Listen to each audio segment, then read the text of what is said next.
숨쉬는 성경, 숨쉬는 삶. 숨숨 성경 읽게 오신 여러분들을 환영합니다. 박대웅 목사입니다. 양정무 목사입니다. 안녕하세요. 안녕하세요. 네, 제가 오늘은 도전을 좀 하고 싶은데요. 이제 숨숨 성경 읽기를 이제 강의를 같이 목사님이랑 하고 있긴 하지만 또 이제 목사님 또 워낙 카리스마 있으시고 또 카메라 돌고 그러니까 간신히 따라가는데 그래서 목사님 무슨 말씀 하시는지도 잘 모를 때가 있는데 편집하면서 그리고 이제 계속 반복해서 보다 보면은 그때 가서 이 말씀이구나 하면서 또 새롭게 은혜를 받고 좀 깨달아지는 부분이 많거든요. 그래서 반복해서 여러 번 보실 것을 좀 도전하고 싶어요. 네, 좋은 말씀이시고요.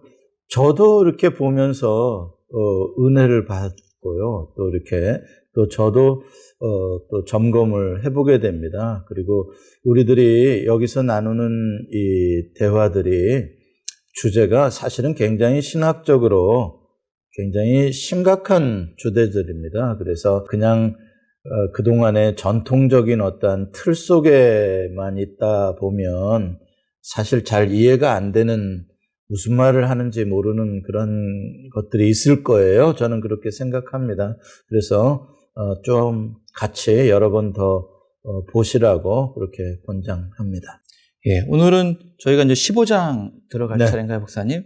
이 진도를 조금 이제 진도 좀 빼도 되죠. 이제 비슷한 패턴이 반복되니까요. 15장에 가면 이제 엘리바스가 두 번째로 다시 말을 하는 이야기가 나오는데요. 이번에는 첫 번째보다는 조금 더 어투가 좀 단호해집니다. 이게 보면은 사이가 점점 안 좋아지고 있는 것 같아요. 또 이제는 말이 좀 과격해지고 친구들도 이제는 그렇죠. 이제 대화를 하다 보면 아무래도 감정이 들어가게 되고 또 뭔가 소통이 안 되다 보면요. 답답함에서 나오는 이러한 좀 갈등이 표출이 되죠. 아무튼 엘리바스는 15장에서 욥이 말하는 태도, 표현들 이런 것들에 대해서 아주 굉장히 싫어합니다. 마음에 안 들어요. 지금. 네, 욥이 너무나 불경한 그리고 아주 그 불손한 그런 태도나 표현을 한다는 것이죠. 그래서 그런 걸로만 보더라도 이거는 굉장히 벌받을 만하다. 지금 그런 태도면은 더 맞아야 되겠구나. 이렇게 생각될 정도로 이야기를 하면서 두 가지를 지적을 하죠. 욥이 결백하다라고 주장한 거, 그거 진짜 너 불손한 거다. 왜? 완전하신 하나님, 의로우시고 순전하신 하나님 앞에서 어디 결백한 인간이 있을 수 있느냐? 아주 원칙론적이죠. 그렇게 되면 사실 우리는 누구도 할 말 없죠. 그러한 차원의 결백이 아니라는 것을 여러 차례 욥이 이야기를 했는데도 친구들은 그것을 이해를 못합니다. 그리고 또 욥이 이렇게 불손한 태도를 갖고 불경한 단어들을, 어휘들을 언급한다는 것에 대해서 아주 지금 싫어하거든요. 왜냐면은 그래도 지식인 아니냐, 욥아 너는. 그러면 좀 엘리트 그룹답게 좀 지식인답게 네가 아무리 고난에 처했다고 하더라도 좀 표현을 삼가할 건 삼가하고 함부로 써서는 안 될 단어들 그런 거 하나님 앞에 쓰지 말고 뭔가 그렇게 품위를 좀 지키는 지식인의 모습을 보여야지 말이야. 고난당했다고 갑자기 시정잡배처럼 그냥 망나니처럼 그렇게 감정을 드러내고 표현을 했어야 되겠냐? 고상한 충고예요. 이럴 리가 있죠. 적이 안 된다는 거죠, 그렇죠. 그러니까 이제 자기네들 수준의 대화로서는 좀 격이 떨어진다. 너 지금 말하는 게 이런 이야기입니다. 근데 그랬으면 좋겠습니다만 좋은 말입니다만 사람이 어떻게 자기가 처하다 보면 어떤 상황에 처하다 보면 정말 막말이 나올 때도 있는 거거든요. 꼭 전통의 무슨 관습에 매이지 않는 그러한 때도 있는 거죠. 그래서 이제 16장에 욥이 이제 자기를 또 한탄해요. 자기가 재물 뺏겨 자녀 잃어 건강 잃어 이런 엄청난 고난 당한 것도 견디기 어려운데 하나님께서 이 친구들을 보내가지고 내 뺨을 치시는 것 같은 느낌을 받는다. 더 모욕적이고 더 고통스럽다 이렇게 이야기를 하죠. 그러면서 마치 친구들의 그 한마디 한마디가 화살에 자기가 화살을 맞는 것 같은 그런 고통을 느낀다라고 하소연을 합니다.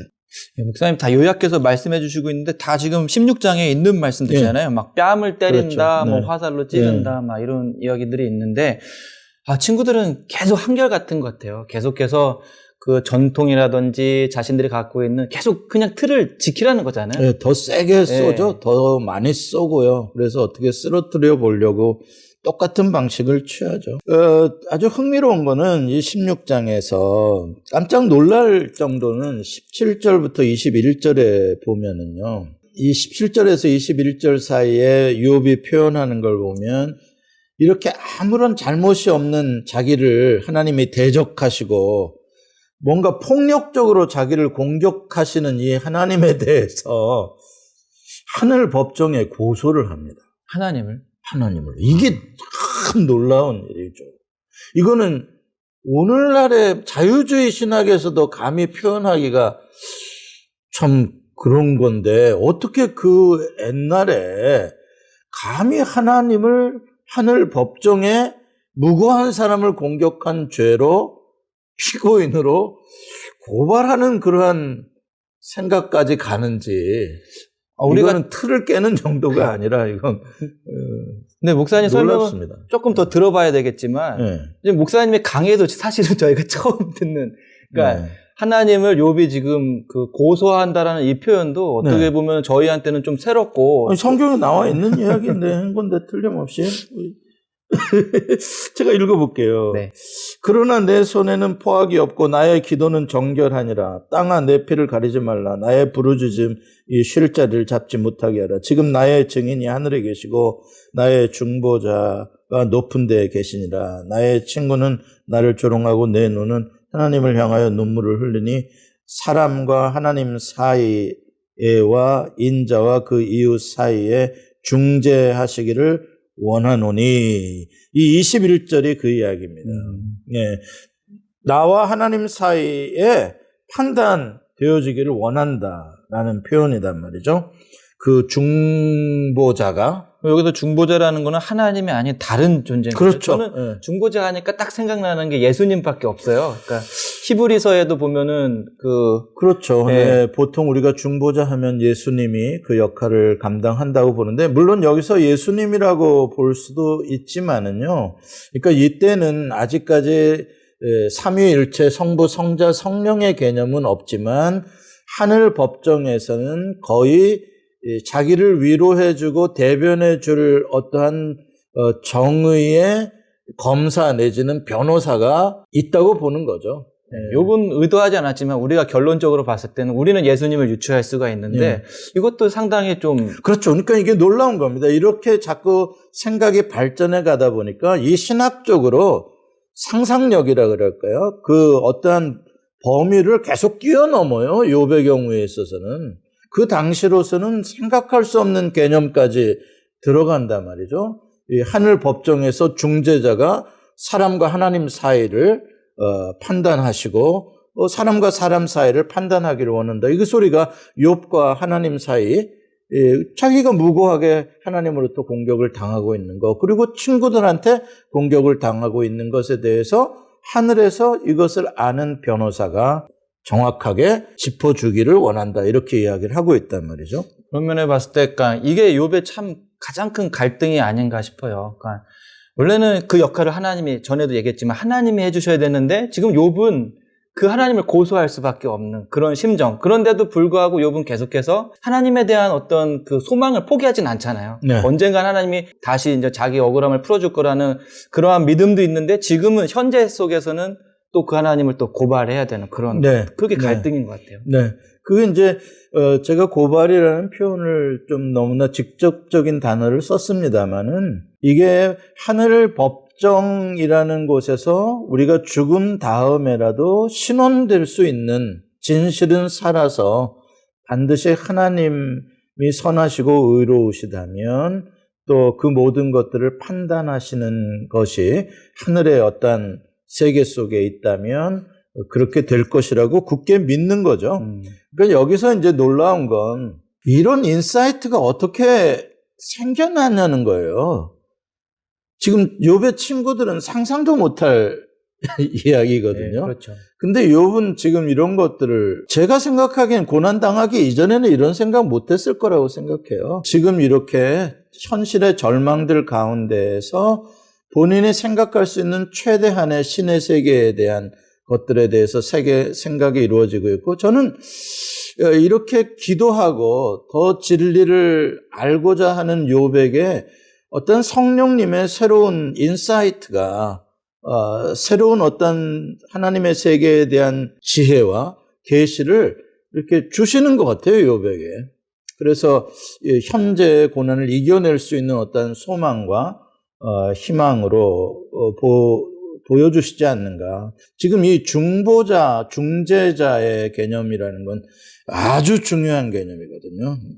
너무나 이건 정말 욥에게 마지막 소망이거든요. 너무나 중요합니다. 이 소망이 있기 때문에 욥은 17장에 보면은 욥의 이 육체가 점점 이제 수월로 자기가 내려가는 죽음의 길로 가고 있다는 걸 느끼거든요.